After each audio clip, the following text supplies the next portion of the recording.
Hey, what's going on, guys, and welcome back to another episode in my Football Manager series. This is episode number 2, and today we are returning with a big doubleheader for our Lions as we take on QPR away at Loftus Road in the London derby, then play host to Leeds as well. For your players' games, though, show you how Millwall have been getting on off camera. Oh, I love that introduction. So, of course, in the last episode, you saw our very disappointing opening day defeat away at the City Ground against Nottingham Forest by 2-0. I then played 6 games off camera, and the form hasn't really improved, let me tell you that much. We started off with a 1-0 defeat to League One AFC Wimbledon in our first home game of the series in the Carabao Cup. Ben Thompson, he may be one of our own, but sadly was not really doing a good job here from this corner. To be fair to him, he didn't really do too much wrong. It's just Tunnecliff hit the ball off his shin and went into the back of the net as AFC Wimbledon won the game by 1-0. We were knocked out in the first round of the Carabao Cup. Awful start to our home form, but we did pick it up. Our first point came in the next game in our first home league game as drew 0-0 with Bolton, who also came out with us from League One last season to pick up our first clean sheet. Then made it 2 draws from 2, took on Ipswich Town at the Den, and we scored our first goal of the season as well. Steve Morrison giving us the lead. It was a typical FIFA cutback goal as Gregory played it across, and it was only fitting that Morrison would score our first goal of the series. But sadly, couldn't hold on to 3 points in the first win of the series. David McGoldrick scored an equaliser for the Tractor Boys as they came and claimed a point. But back-to-back draws, not terrible results, but sadly did lose the next game away at Ashton Gate by 2-0. 2 goals in the space of 17 minutes for the hosts gave them the lead and the 3 points, where George Saville also got sent off as well. So at this point, things were looking really bad. In the previous game, Jed Wallace picked up an injury as well. We still hadn't got our first win of the season yet. We'd only scored 1 goal in our first 5. Everything was just falling apart, really. We needed a response, and thankfully, we got it in the very next game. Obviously, our home form has been incredible in real life of late, and that is exactly what I'm hoping is going to happen in this series as well. The Den will hopefully be turned into a fortress, and we won the next game at the Den by 1-0. Shane Ferguson, wonderful goal as well. Wonderful strike after Onyedima's deep cross to the far post. Gave us the win over the Canaries for our first 3 points of the series and a clean sheet. I was absolutely loving it. So pleased with that. Took us out of the relegation zone, but our last game of the run off camera was another defeat. We've now lost all 3 of our games on the road. We were beaten by Wolves by 3-1. Gregory did actually score a really nice goal. Probably the best goal I've seen so far in FM from about 20-25 yards. But still did lose the game by 3-1. In another really poor display. And during this run, I have been changing the tactics a little bit. We're sticking with the 4-4-2. I've been changing the lineups a lot. But at the moment, I just can't seem to find something that's really working for us. Now, let's take a look at the table right now. You can see we are currently sitting above the relegation zone, but only by a point. We are the joint lowest scorers in the league with just 3 goals. We shipped 8 as well.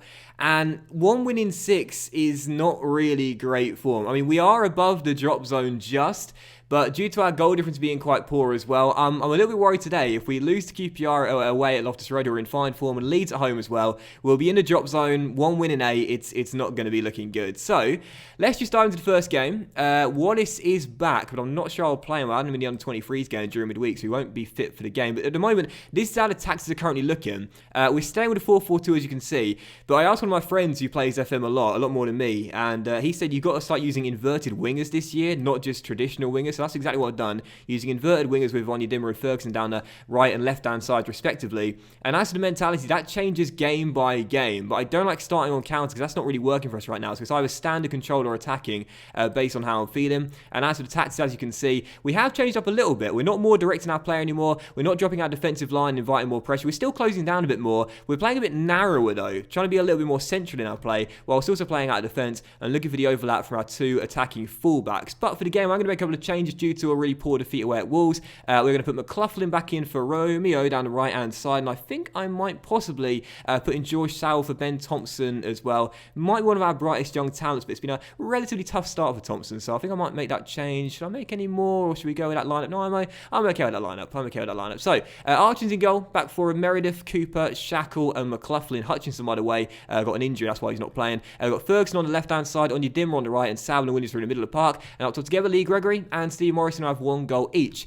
out of our 3 goals scored so far. So, first game, it's QPR away. Let's get our first away win. Come on, Millwall. So to do the team talk here, I am starting to get the boys on my side a little bit. Not by much, but a little bit. During the start of the season, obviously you guys wouldn't have seen this off camera, but the run we were having was obviously really poor. And every time I said something, whether I was aggressive and saying, come on lads, would you look like you want to win this game? Or calmly saying, there's no pressure lads, don't worry about it. Like we just kept on seeing the boys constantly switching off and just losing concentration. But now they're starting to listen a little bit. But also regarding the 2D, in the first episode of the season, I did say that the graphics looked really poor, and I thought it was because I had the graphics setting to low on my preferences setting. Thanks for letting me know that actually this is just how bad 2D is this year. Apparently they've totally obliterated what was the 2D match engine. I didn't know that, and this is the best it can be. Now, I gotta say, as a traditional FM/CM player, and as someone who's a real cynic towards 3D on the game, I'm gutted about that, man, because I love 2D. 2D is the way I play, and I don't mind 3D replays, but I'm gutted. This is the best it can be. But anyway, first chance to get does come to QPR, as we expect. It's Luongo on the ball, and Luongo scores as the R's take the lead just 25 minutes in, and this is concerning because as you can see already, we're dropping into the relegation zone. Not a great start to the episode. Silla sent down the left, plays it across to Massimo Luongo, takes a couple of touches, and from just outside the area fires it past Jordan Archer, to be fair, had absolutely no chance with that one. And we are trailing by a goal. You would have seen some of the goals we conceded were really, really poor defensive efforts from set pieces or just long balls over the top. But there have been a couple of goals which I can't really point the things at Archer or the back line for, and that was definitely one of them, as QPR take the lead. And as things stand, our horrendous run away from home looks set to continue. This will be our 4th straight defeat unless we can turn it round. Come on, boys. Conor McLaughlin down the right-hand side into Steve Morrison.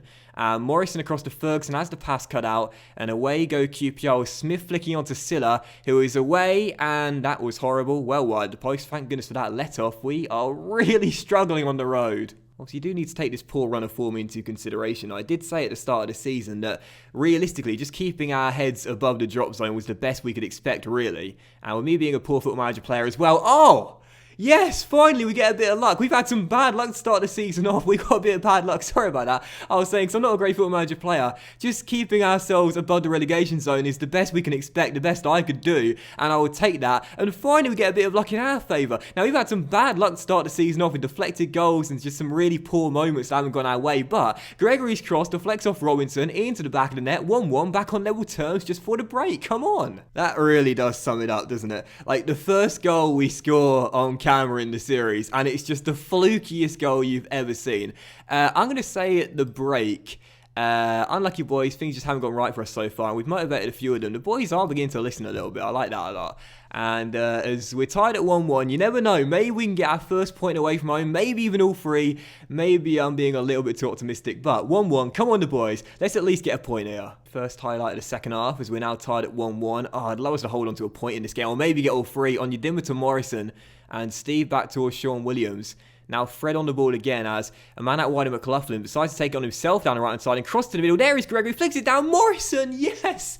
Lee Gregory to Steve Morrison. The dream duo, and Millwall come from behind to lead at Loftus Road as we go in search of our first away point of the season. On your Dimrad, Connor down the right. We did make the overlapping run, so Fred said, don't worry, bro. I'll take it on myself. Nice cross to the back stick. Lee flicks it down, and there is Steve with the finish, leading by example, giving us the lead. QPR 1, Millwall 2. Don't jinx this, lads. Let's get our first away win this season. Don't want to make changes, but QPR are now starting to attack and look for that equalising goal, which they'd probably deserve. Cross to the far post. Silla is there, and it's off the crossbar as James Meredith hooks it away for a throw as well. Come on, you Lions. Don't throw away our first win away from home this season. Oh, George Sowell's gone down now. God damn it. Let's bring on Ryan Tunnicliffe playing the ball-winning midfield role and confirm that sub there. Come on, you Lions. We need these 3 points. We are into stoppage time. Don't know where these 4 minutes came from, but we are almost there.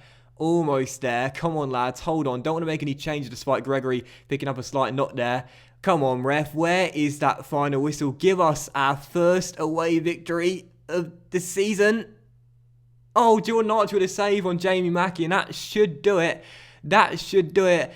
And what a scene, what a location to get your first away win of the season away at Loftus Road in a London derby. Absolutely love it. QPR 1, Millwall 2. I'm going to say to the boys, passionately. People have written us off today and you've proved them all wrong. Well done on a great result. Everyone is delighted, and I could not be happier as well. To beat Ian Holloway's QPR away at Loftus Road, that is just a fantastic way to get our first victory on the road this season. Get in! Obviously, the one piece of bad news was the injury to George Sauer. He'll be out for around 2 to 4 weeks with the fractured ribs, but hopefully we'll cope without him. We cope without Hutchinson and Wallace so far, so hopefully we'll be okay about Sauer as well. And as with the late kickoff, we are taking on Leeds here at home. Always a great game, Millwall versus Leeds. Seen so many of them over the years. And let's see if we can make it back-to-back wins for the first time this season and continue our undefeated start at home this season in the league. So, forced into one change, but none other than that. We've got Jordan Archer in goal again, back for a Meredith, Cooper, Shackle and McLaughlin. Ferguson on the left, Onyedinma on the right, and in the middle, Williams and Thompson, the one change coming in for the injured George Sauer, starting in the ball midfield role. And up top together, that dynamic duo of Lee Gregory and Steve Morrison on the bench. Martin Webster, Romeo, Tunnicliffe, Cahill, Marshall, who could feature for the first time since his injury at the start of the season, and Aidan O'Brien as well. Here we go. It's Leeds at home. Always a great game. Let's make it back-to-back wins. Come on, you Lions. So 10 minutes in, bright start to the game. Here come Leeds for their first chance. Forshaw to Kemar Roof into Lasoga. Oh, don't do it to me, Lasoga. Come on, bro. Easy save for Jordan Archer, still 0-0. Decent start to the game as we're controlling the possession battle very nicely. And another highlight comes here. It's going to come to Millwall. Yes, it is indeed. Steve Morrison through to Fred Onyedinma. And Onyedinma into Morrison. Morrison tackled by O'Kane. And now Leeds are going to get the ball back and possibly could build another chance here. It's Lasoga down the left-hand side. Anyone but Lasoga scoring against me today. Come on, Onyedinma tracks back. Well done, Fred. And McLaughlin into Ben. And we shall hopefully pass out from the back pretty comfortably as Sean Williams picks it up. McLaughlin finds Morrison. Doing a good job right now of holding on to the ball, unlike our first few games in the season. Shane Ferguson now holding on to it well. Plays it into Steve Morrison. Tackle, but Williams picks it up. Now back to Ferguson, into Morrison. Captain on the ball. What can he do? Out wide towards Shane. Down this left-hand side. Ferguson keeps on going. Crosses to the middle. At the far post. There is Gregory. And Lee Gregory makes it Millwall 1, Leeds United 0. We're getting quite a few goals from crosses now. Ferguson whipping into the centre. And there is Gregory with a lovely header. Past Wiedwald and into the back of the net. Millwall 1, Leeds United 0. And I can't believe this, but after a really poor run of form, we could be set for back-to-back wins for the first time this season. This is more like it. So we are well into the second half. We're now into the final 25 minutes of the game. Still leading by a goal to 0. And I got to say, I'd be absolutely delighted with this. We can hold on to it. It'll be back-to-back wins for the first time this season. Our first away win against QPR. Then beating Leeds at home as well. Come on, you Lions. Let's hold on to these 3 points right here. But a highlight with 17 minutes to go, as we still lead by 1. Get a second goal and I'll love it. As Steve Morrison plays it through. There's Gregory. Can he get his second goal of the game? Yes, he can. Steve Morrison. There's Gregory. Bagging a brace. Millwall 2. Leeds United 0. 17 minutes on the clock. And as things stand, I can't believe I'm saying this, but we could have been in a relegation zone come the end of the episode. Instead, we're moving up to mid-table. Lovely ball by Steve. Great timed run from Lee Gregory. And even better finish. I can't remember who it was. One of our previous managers saying whatever division Lee Gregory plays in will get you 15 goals a season. That's always going to be the case. Gregory would have finished 2-0 to the Lions, and surely we are on course for back-to-back wins for the first time this season. Get in. Well, as we come towards the end of the game, Morrison just missed a sitter from about 5 yards out, but it shouldn't matter. We forgive you, Steve, because the 3 points are in the bag. Millwall 2, Leeds United 0. And we just wait for the finals to come any second now. And there it is right there. Status quo rings around the den as we're rocking all over the world. And we beat Leeds by 2-0, courtesy of a brace from Lee Gregory. Absolutely delighted. So once again, passionately, I'm going to say, very pleased with the result and your performance. Everyone is delighted. Got to give Lee Gregory some individual praise as well. And say his dominating performance today was spectacular. The boys are starting to listen to me now. Loving this as we get the win. That does indeed move us up to mid-table. And I've got to say, after a really poor episode opener, a season opener I should say, that was the way to respond as we get 2 wins from 2, our first away win of the season, beating QPR and then beating Leeds as well. And that means now, as you can see, we have moved up to 12th place in the table after 8 games. Very long way to go, of course, but absolutely delighted with that. Finally starting to score some goals as well, as we currently have 11 points from our first 8. And yeah, I'm delighted. I'm absolutely delighted with that really productive episode today with back-to-back wins. Come on, you Lions. But that will end today's episode of the Football Manager series, guys. So big thank you for watching. I hope you you have enjoyed it. And if you did enjoy today's episode, then please do drop a like. 3 wins from 4. Yes, I'm surprising myself, my own ability. More like beginner's luck. But I'll see you for the next episode very soon, and we shall return with games against. Let's gather a little bit of pace here. And I see a good double-header developing there between Sheffield United at home and then Aston Villa away at Villa Park as well in early December. So let's play the whole of October and November off camera, and we'll return for those 2 big games there. Thanks for watching, and I'll see you for the next episode very soon. Bye.